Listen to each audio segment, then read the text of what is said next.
দিছপুৰত শীৰ্ষ বিষয়াৰে মুখ্যমন্ত্ৰীৰ এখন বিশেষ বৈঠক। বৈঠকত অনাগৰ ৰাজহ বৃদ্ধিৰ সিদ্ধান্ত অসম চৰকাৰৰ আৰু তাৰ পাছতেই এটা বেয়া খবৰ সৰ্বসাধাৰণ ৰাইজলৈ। এইবাৰ ব্যয়বহুল হ'ব চৰকাৰী চিকিৎসালয়ৰ চিকিৎসা সেৱা। ৰাজ্যৰ চৰকাৰী চিকিৎসালয়সমূহক চিকিৎসা সেৱাৰ মাচুলৰ নতুন নিৰিখ ধাৰ্য কৰাৰ নিৰ্দেশ দিছপুৰৰ। চৰকাৰৰ পৰা এখন নিৰ্দেশনা আহিছে, আমি কোনটো ৰেট বঢ়াব লাগে, কিমান বঢ়াব লাগে, সেইখিনি আমি কৰাৰ কাৰণে আমাক এটা কৰ্তৃত্ব দিছে। দিছপুৰৰ পৰা এটা নিৰ্দেশ আহিছে চৰকাৰী চিকিৎসালয়লৈ। নিৰ্দেশ অনুসৰি চিকিৎসালয়সমূহে ধাৰ্য কৰিব লাগে চিকিৎসা সেৱা মাচুলৰ নতুন নিৰিখ আৰু পুৰণা মাচুলৰ নিৰিখ সলনি কৰি বৰ্ধিত মাচুল ধাৰ্য কৰাৰ লগে লগে অত্যাধিক ব্যয়বহুল হৈ পৰিব ৰাজ্যৰ চৰকাৰী চিকিৎসা সেৱা। তাৰে ইংগিত দি এই কথা ক'লে গুৱাহাটী চিকিৎসা মহাবিদ্যালয়ৰ অধ্যক্ষই।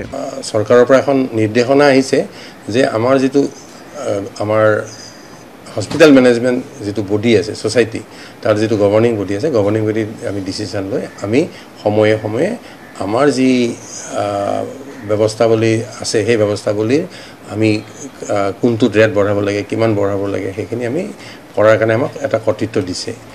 পিছে চৰকাৰী চিকিৎসা সেৱাৰ মাচুল বৃদ্ধিৰ বাবে এই তৎপৰতা কিয় দিছপুৰৰ?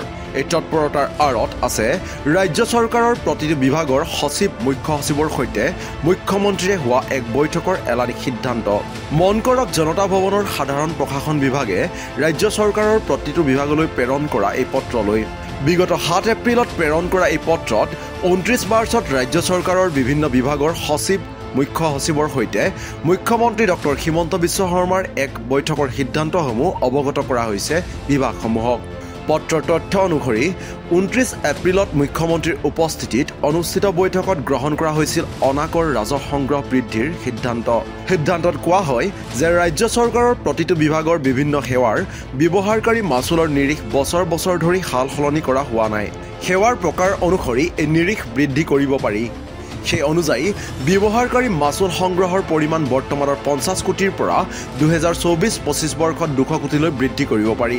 এই পত্ৰতে স্পষ্ট যে অসম চৰকাৰৰ বিভিন্ন বিভাগত বিভিন্ন সেৱাৰ ব্যৱহাৰকাৰী মাচুল সংগ্ৰহৰ পৰিমাণ বছৰি 50 কোটিৰ পৰা 200 কোটিলৈ বৃদ্ধি কৰিব বিচাৰিছে অসম চৰকাৰে আৰু তাৰে প্ৰতিফলন পৰিল যেন স্বাস্থ্য বিভাগতো। কাৰণ GMCHৰ অধ্যক্ষৰ ভাষ্য অনুসৰি এইবাৰ সেৱাৰ মাচুলৰ নতুন নিৰিখ ধাৰ্য কৰিবলৈ চিকিৎসাখনলৈ পত্ৰ প্ৰেৰণ কৰিছে দিছপুৰে।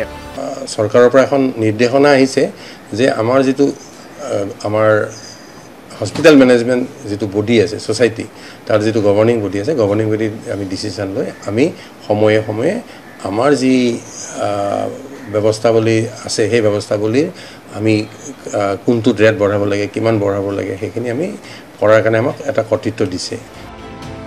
ইয়াৰ লগে লগে ব্যক্তিগত চিকিৎসালয়ৰ পাছত এতিয়া চৰকাৰৰ উদ্যোগতেই চৰকাৰী চিকিৎসালয়তো চিকিৎসা সেৱা অধিক ব্যয়বহুল হৈ পৰাটো প্ৰায় নিশ্চিত হৈ পৰিছে।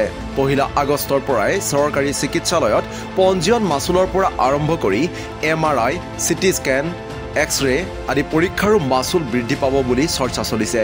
প্ৰশ্ন উত্থাপন হৈছে, ৰাজহ সংগ্ৰহৰ বাবেই জনতাক টেটু চেপা নেকি অসম চৰকাৰৰ? দুখীয়া দৰিদ্ৰ ৰোগীৰ পৰা ৰাজহ সংগ্ৰহৰ লক্ষ্য নেকি অসম চৰকাৰৰ? ইফালে প্ৰসংগক্ৰমত ক্ষোভিত হৈ পৰিছে সৰ্বসাধাৰণ ৰাইজ। কাৰণ যি সময়ত বেচৰকাৰী চিকিৎসালয়ত চিকিৎসা সেৱা অধিক ব্যয়বহুল, সেই সময়ত চৰকাৰী চিকিৎসালয়সমূহে শেষ ভৰসা আছিল সৰ্বসাধাৰণৰ বাবে। তেতিয়াহ'লে আমি সেইটো মানি নল'ম। কাৰণ বৃদ্ধি যদি কৰাই হয়, আমি চৰকাৰী চিকিৎসালয়ত কিয় আহিব লাগে? আমি প্ৰাইভেটত দেখুৱাই ভাল। প্ৰাইভেটত অলপ সোনকালে হয়, ইয়াত কিন্তু দেৰি। ইয়াতে আপোনাৰ আহিব, আমি আজি ধৰক 10 দিন হৈ গ'ল, যিটো চিকিৎসা আমাৰ বৰ বেছি 3 দিনত হয়। ইয়াতে সদায় বগাৰাই থাকে, ইটোৰ পাছত সিটো কৰি থাকে, পৰীক্ষা টেষ্ট কৰি থাকে। আজি বোলে অমুকত যা, আজি নহ'ব কালি যা, এনেকুৱাকৈ ৰাখি থৈ দিছে আমাক। এতিয়া গতিকে আমাৰ গৰীব মানুহৰ কাৰণে আমি আহিছিলোঁ মেডিকেলত, ফ্ৰী ট্ৰিটমেণ্ট পাম বুলি আহিছিলোঁ। কিন্তু এতিয়া আমিতো ফ্ৰী পোৱা নাই। ফ্ৰী মানে পাম কেনেকুৱা? ধৰক আয়ুষ্মান কৰিব লাগে। আয়ুষ্মান কৰাৰ সময়ত ৰোগীটোৰ যদি এটা মোক মেডিচিন আনিব দিয়ে, মই যদি লগে বস্তুটো আনিব নোৱাৰোঁ, তে মেডিচিন নহ'লে ৰোগী মৰি যাব।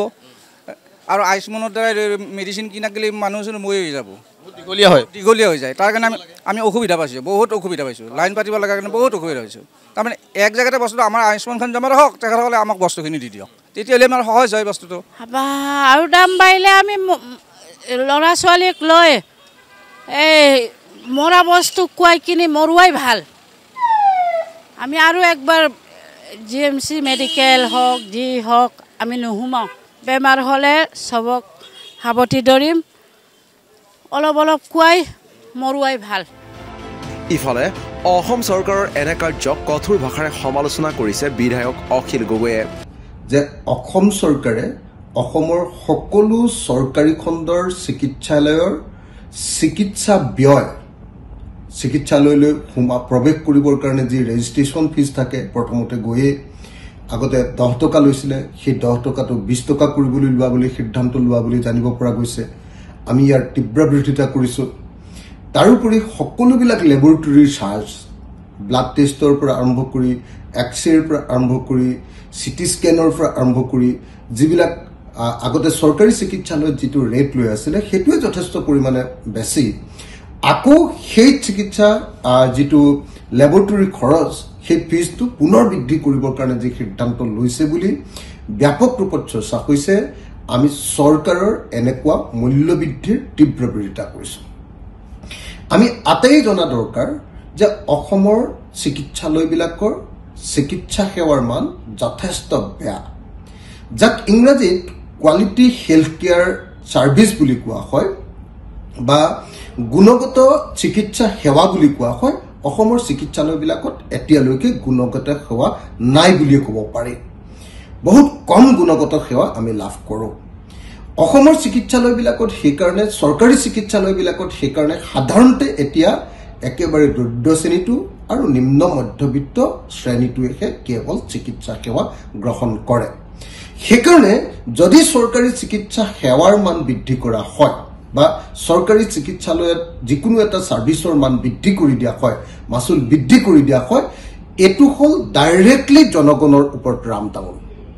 মই সেইকাৰণে এই মুহূৰ্তত অসম চৰকাৰৰ দাবী উত্থাপন কৰিছো অসমৰ মুখ্যমন্ত্ৰী ডাঙৰীয়া অসমৰ স্বাস্থ্য মন্ত্ৰী হিমন্ত বিশ্ব শৰ্মা ডাঙৰীয়া মই এই মুহূৰ্তত অসমৰ মুখ্যমন্ত্ৰী ডাঙৰীয়াক আহ্বান জনাইছো স্বাস্থ্য মন্ত্ৰী ডাঙৰীয়াক আহ্বান জনাইছো যে কোনো পক্ষে যাতে অসমৰ চিকিৎসালয়বিলাকৰ চিকিৎসা মাসুল প্ৰৱেশ মাসুল আৰু অন্যান্য যিবিলাক আমাৰ লেবৰেটৰীৰ চাৰ্জ হেতু বৃদ্ধি কৰা নহয় বৰং চিকিৎসা সেৱাৰ মানহে বৃদ্ধি কৰা হয় তাৰ কাৰণে ব্যৱস্থা গ্ৰহণ কৰা হোক